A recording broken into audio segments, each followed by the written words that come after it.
And prior, tell me about your activity in the school.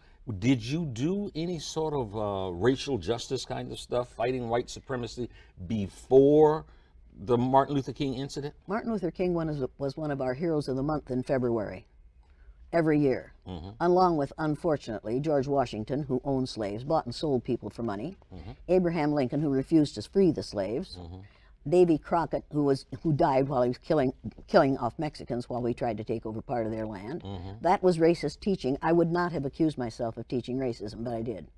That was the curriculum that you taught. I taught the curriculum. So what I was doing was not educating, I was indoctrinating.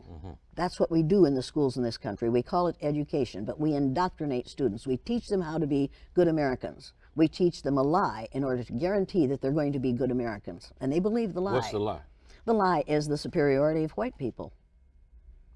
It's a lie. It's a flat-out lie. I think maybe I thought we had stopped until I talked to my 7th grade granddaughter in Washington State a year ago.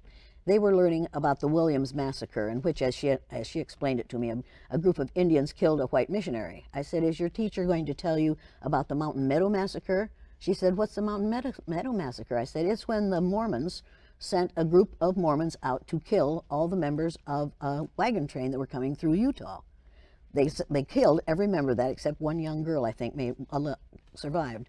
The soldiers went out, cavalry went out, and found this wagon train with all these dead people, knew that the Indians hadn't done it, talked to the Mormons, and they said, yes, we did it. I said, ask your teacher if he's going to tell you about the Mountain Meadow Massacre. She called me the next week and said, Grammy, you got me in a lot of trouble. I said, what happened? She said, I raised my hand and asked if we're going to learn about the Mountain Meadow Massacre, and the teacher took me out in the hall and said, Grace, we don't talk about that in this school. I can't teach you that, because if I did, you wouldn't be a good American. You wouldn't love America anymore. I went ballistic. This is not teaching. This is not education. The word education, to educate someone means to be in the act of leading them out of ignorance. You don't do that by indoctrinating them. That child was being indoctrinated. That made it tough for that teacher after that, because what he said no longer had fact behind it. She didn't believe him as much anymore, and she shouldn't have. You know,